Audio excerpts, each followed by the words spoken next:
So I have the world's strangest title here, so I'm impressed that anyone showed up for this title. So you see I'm from a business school, so ordinarily in this sort of context I would try and kind of suppress my business school side. But today I'm going to, as it were, let my freak flag fly, and I'm going to own the fact that I'm from a business school. I'm going to talk about a pretty business school kind of topic. So I can talk about queuing networks, which is really unusual for this sort of context. But hopefully by the end, I'll make you a little bit happy that you know something about queuing networks and show you that there's a little bit of connection to discrete optimization. So this is joint work with two of my colleagues, Yishwan Ding and Mahesh Nagarajan. Also at UBC Business School. So I'm going to tell you about the problem, something about solving it, and eventually connection to Parametric Min Cut, and then have some conclusions. And so, you know, this is now something completely different. I want to kind of set the expectations for what you're going to see. There's a very old Monty Python reference here. So it's about queuing theory, which is really different from discrete optimization. Everything here is going to be in continuous variables. There's not going to be any integer variables, which is kind of bizarre. There's going to be an algorithm, but it's a setting where it doesn't even make sense to talk about polynomial algorithms, although I'll try a little bit anyway. There's not even really that much optimization. Really what we're trying to do here is more describe the behavior of the system rather than optimize any particular aspect of the system. So that's going to be bizarre. But the punchline is that hopefully I'll convince you that discrete optimization is going to come in handy in the end anyway. So in particular, we're going to, you know, if you've seen me talk in the past, I love talking about parametric min cuts, which come from parametric submodular optimization on lattices. Lattices are there to make Brita happy. This is the type of lattices with neat join, not the integer. All right, so our big motivation is thinking about kidney transplants. So we're going to view this as a dynamic problem, not a static problem. There's some mild chance you've seen talks about kidney transplants in the past that talk about a static problem where you run into a sort of matching problem of matching chains of live donors to people who need kidneys. We're not talking about that. Here we're talking about a long-run average dynamic problem. New donors and new kidney patients arrive over time. Stochastic, random arrivals, it's online. When the next donor kidney arrives, who's going to get it? That's the big decision happening. And it's useful to know that not every kidney transplant is created equal. There's a degree of match between the donor kidney and the patient who needs the kidney. It's more likely to be successful if the tissue match is high. So there's a quality issue there. So we can imagine there's a kind of matching score where we have taken the donor kidneys and put them into classes and the patients and put them into classes, and we've developed some sort of score for how good the match is. Higher scores are better. So the natural greedy allocation rule is the next kidney comes in, you give it to whatever patient has the highest score relative to that kidney. The difficulty is this isn't so fair. Maybe you are a patient who needs a kidney, and unfortunately you have a tissue type that's really hard to match. That means you're going to wait a really long time for a kidney because you have a low score relative to other people. And they're going to be sitting in there, your health is going bad, while you're seeing all these other people get kidneys. So that's not good. So we want to try and get some sort of measure of fairness into there relative to the waiting time before people get a new kidney. So we're going to assume that we're going to do at least first come, first serve within each class of patients. So we're going to talk about head of line, the one who's been waiting the longest. That's clearly the right thing to do within each queue. So Wi sub t is going to denote what the waiting time of the head of line patient is in the ith queue. And we're going to have a sort of score function here which gives extra points to the patients depending on how long they've been waiting. So the longer you wait, the higher your score, and therefore the more likely it is that you're going to get a kidney. And what do the classes represent? The classes of the patients represent the different tissue types. Okay. So blood type at the beginning, and then something about tissue match to donor kidneys. So then the total score, we're just going to add up the tissue match score and the waiting time score, and then the allocation policy we're going to want to analyze is you're going to give the next kidney to the head of line patients in the queue, which maximizes the score. Is there any triage going on, like people where it would be successful, or you be very old people who wouldn't live long anyhow, or this kind of we're assuming that that's all taken care of in how you divide patients into classes, that sort of thing. So we're sweeping all those issues under the rug. Okay, so here is a real actual score from the UNOS is the central thing that does organ allocation, scientific registry of transplant recipients, and here's an actual scoring mechanism that they propose to use with these various things. And you can see it fits into the sort of framework that we're talking about here. So what they want to know now is, if they use this sort of score, what are the waiting times of different classes going to look like in terms of evaluating whether this is a good scoring rule or a bad scoring rule. As a second example, we actually did a computational study with allocation of public housing in Pittsburgh. Here you can look at different neighborhoods. You can segregate the applicants into classes depending on what they say is their first choice neighborhood, second choice neighborhood, and so on. And you have to decide what scoring function to use. Same sort of thing. You don't want people to wait too long. All right, so we're going to assume make some assumptions of the model. This is going to be typical for queuing networks. We're assuming a time-varying arrival rate at the ith queue. Resources arrive at the server, which is to say kidneys arrive at the server at that rate, also time-varying. We're going to assume they're piecewise continuous. It sounds a little bit weird, but in the actual data that we have, in Pittsburgh, the housing wait list was closed for 3 months. So when it reopened, there's a huge spike in the demand that arrives. So you actually get one-time spikes. A very key assumption for us is these are public goods, and public goods are typically way oversubscribed. Okay? There's way more people who need kidneys than there are donor kidneys. There's way more applicants for public housing than there's public housing available. So we're assuming that the queues are overloaded throughout.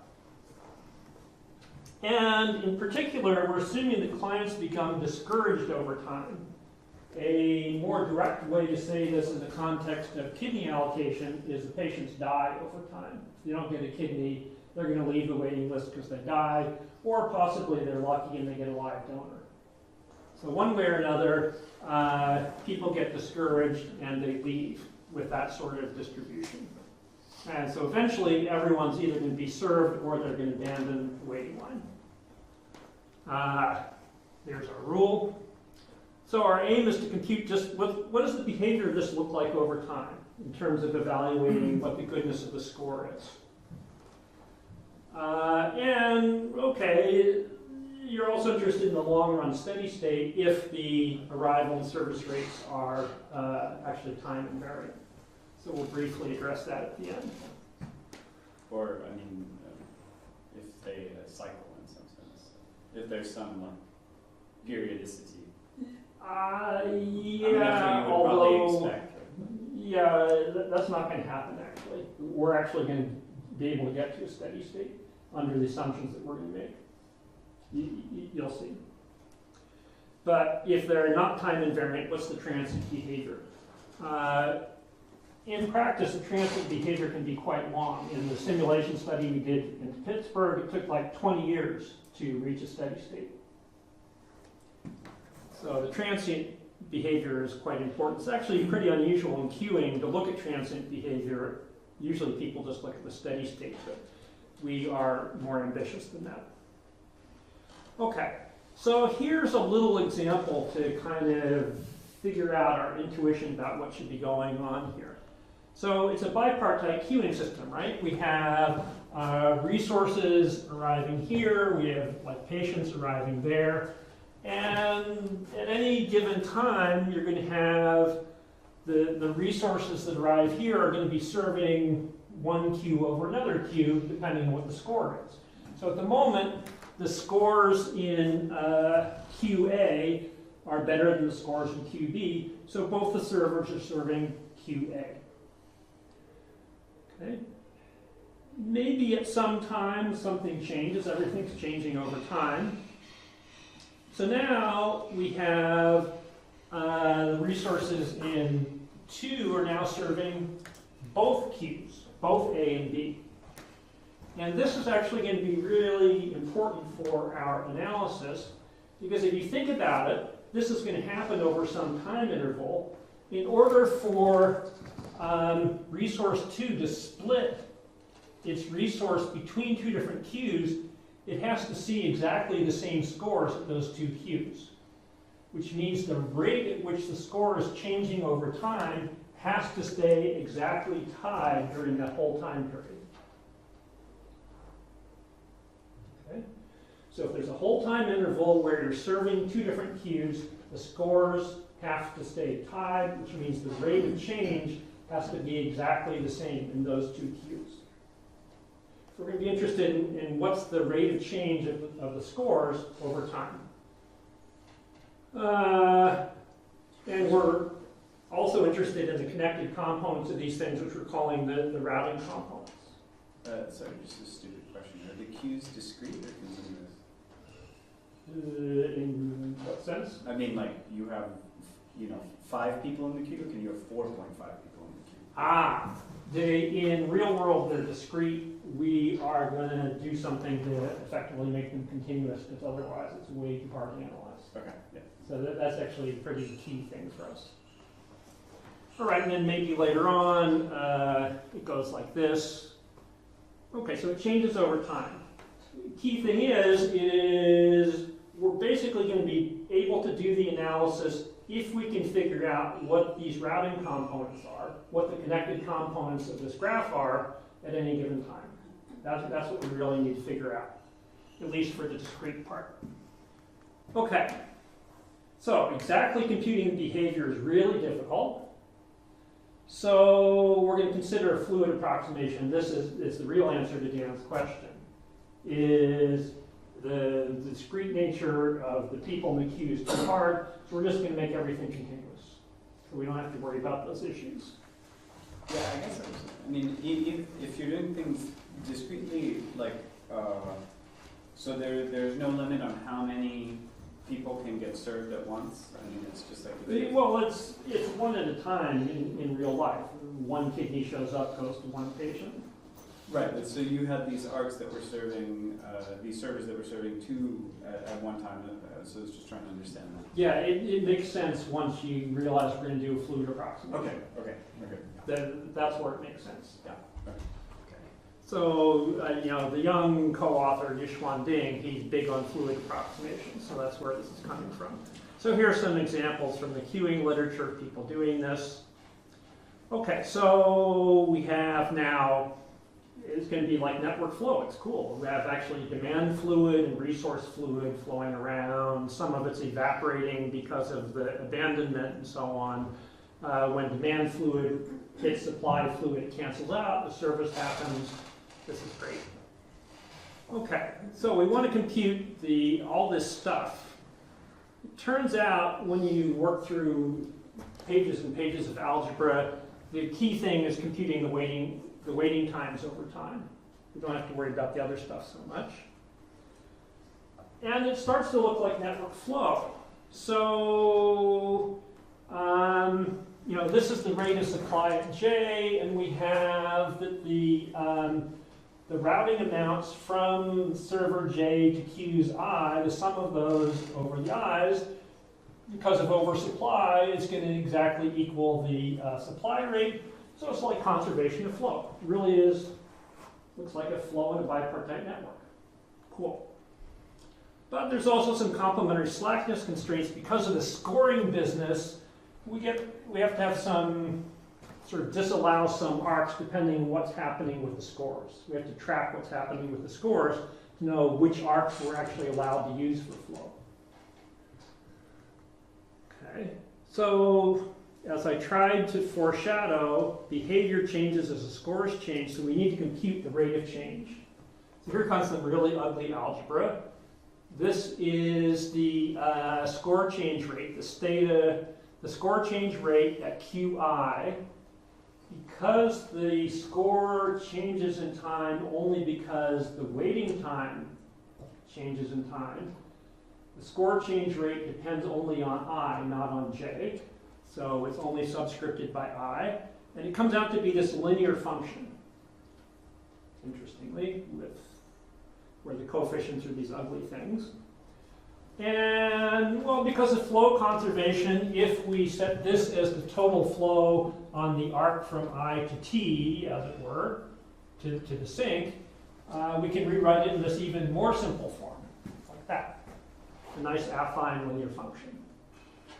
Okay, so there, I've repeated the affine linear function. As an affine function, it's easy to invert. So we get this inverse. And here, note that I've dropped the subscript I from theta. So what does this inverse say? The inverse say we have a target score change rate theta, and the output is the flow that we need in order to maintain that score change rate. Why is this important? It's important because when we have a routing component where a server is routing to queues, we need to keep the score change rates equal there.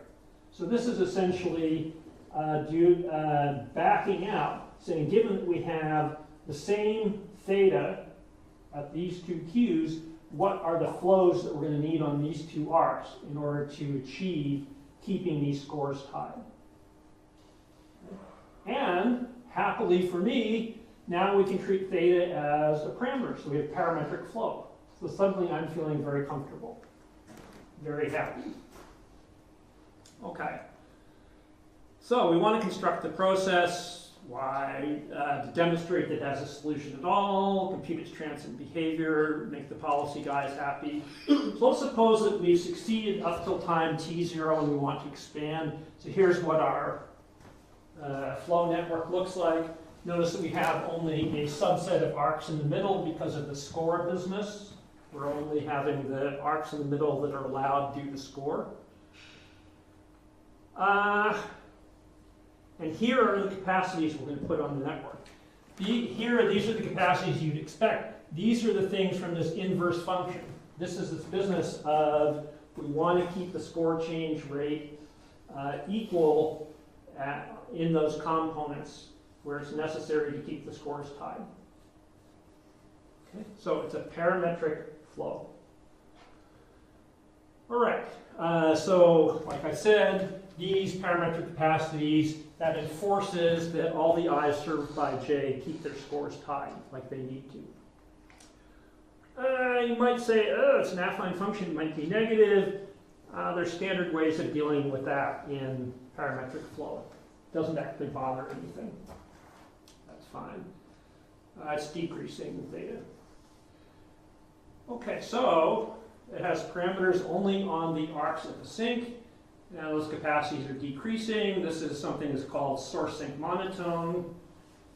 A special case of parametric sub-modular function minimization sort of thing.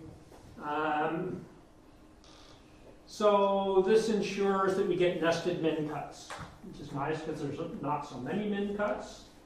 And the min cut function is going to be piecewise linear. It's going to have breakpoints like this. These are going to be the score change rates that are going to suffice to keep those components tied.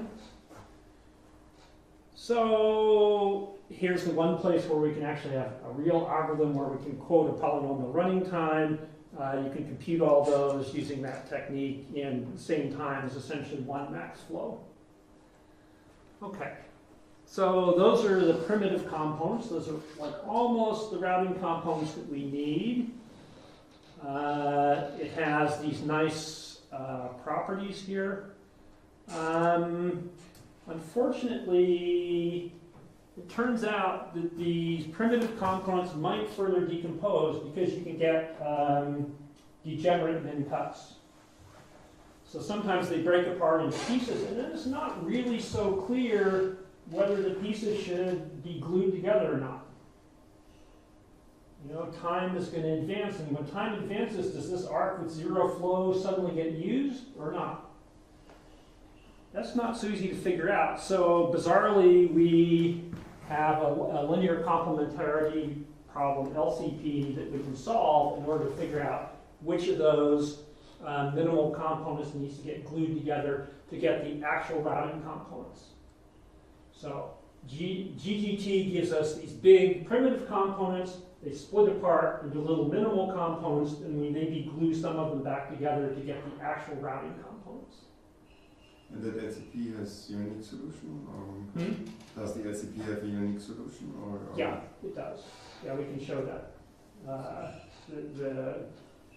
The properties of the LCP says it has a unique solution now. All right. So now that we have the routing components, now what we do is we solve ordinary differential equations, of course, with boundary conditions on each routing component, and that gives us the routing rates for some interval, and which then gives us everything else. So that's good. Okay, but how far can we push this? What is the next time thing that we're going to push to? There's three things that are going to determine how far we can push. One is that a slower component can get faster over time and catch up with a faster component and cause a merge. Check this by tracking score change rates. Some big routing component, some part of it could start lagging behind to where it now needs to split into more pieces. Again, we can check that with tracking score change rates. Again, sweeping huge amounts of technical detail under the rug. And if you have a spike in arrival rate or service rate, that can cause a change, and that's easy to see. So, by effectively just iterating over this, we can construct the whole transient behavior of the fluid approximation. Okay. Great. So queuing guys, they like to know what's the steady state behavior. So now let's assume, instead of varying over time, that the arrival and service rates are time independent. What's now going to be the steady state? Same bipartite network. Now we put these costs on there. So notice the first two costs are linear. The last cost is an integral up to the flow of something ugly. So it's nonlinear. But these costs are cleverly constructed so that when you write down the optimality condition relative to these costs, you reproduce the first order conditions necessary to define a steady state. Okay? So solving this one nonlinear min-cost flow is going to get you the steady state. And even better, if you stare at it for several minutes, you can see that these costs are in fact convex. So it's just minimum convex cost flow. And there's algorithms all over the place for solving that. So we can modulo and epsilon here or there, we can solve for the steady state in polynomial time. So that's good. That's actually two polynomial algorithms. Great. And then you can sort of mess around with stuff. You know, policymakers, you know, how do we trade off the efficiency, you know, getting good tissue matches versus fairness? People don't wait for very long with a weight on it. You can consider various options for that, and you can use the same technique to back out what are an optimal steady state in some sense, which is going to optimize that objective function. So there's actually a little bit of optimization in there. All right. So we actually did, as I mentioned, some computational experiments with the Pittsburgh Housing Authority data. So what we're seeing here is the squiggly colored lines are what the simulation came up with for the exact discrete system, and the nice straight lines are what you get from the fluid flow approximation. Right. So it's important that everything that we've done here is based on this fluid flow approximation, which is not necessarily the real thing, but seeing these computational results gives you some degree of confidence that in fact the fluid flow approximation is giving you a very close approximation, at least by eye, to what the real situation is. So that makes us happy. Okay, so concluding, these source-sync monotone parametric min cuts appear all over the place, even in queuing networks. So that's pretty cool. It allowed me to write like 9 million papers about this stuff. It can be really interesting and useful. It's a little bit frustrating to talk to one's supply chain healthcare colleagues. They have some interesting problems it turns out they're working on. This is pretty complicated. There's a lot of technical detail. We just finished revising the paper last week. It's like 66 pages. I would not recommend reading the paper. And in fact, part of the complication comes from some details I didn't even mention yet. That a lot of the stuff goes through pretty easily if you assume that there's always waiting time at every queue. With some of the queues that are under demand, if you have zero waiting time at some of the queues, things become more complicated, and it turns out the solution is not actually always unique, and various ugly stuff can happen. Right, so little bits of this I could say were in polynomial time, but at the end of the day, one of the steps of the overall algorithm is solve an ordinary differential equation. That doesn't really fit into our standard framework of polynomial algorithm. It's not clear how you should count a step like that.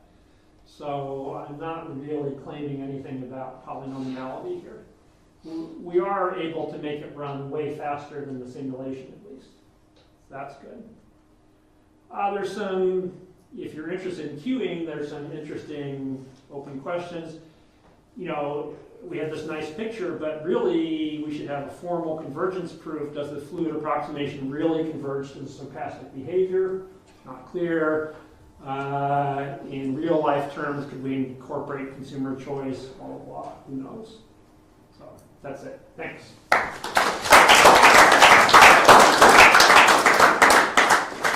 Thanks, Tom. Any questions or comments for queues and cuts? Cutting queues? So you solve this LCP, or what's the connection between the computational aspects? In principle, yeah, we do solve the LCP. It's actually reasonably easy to construct examples where you run into this problem.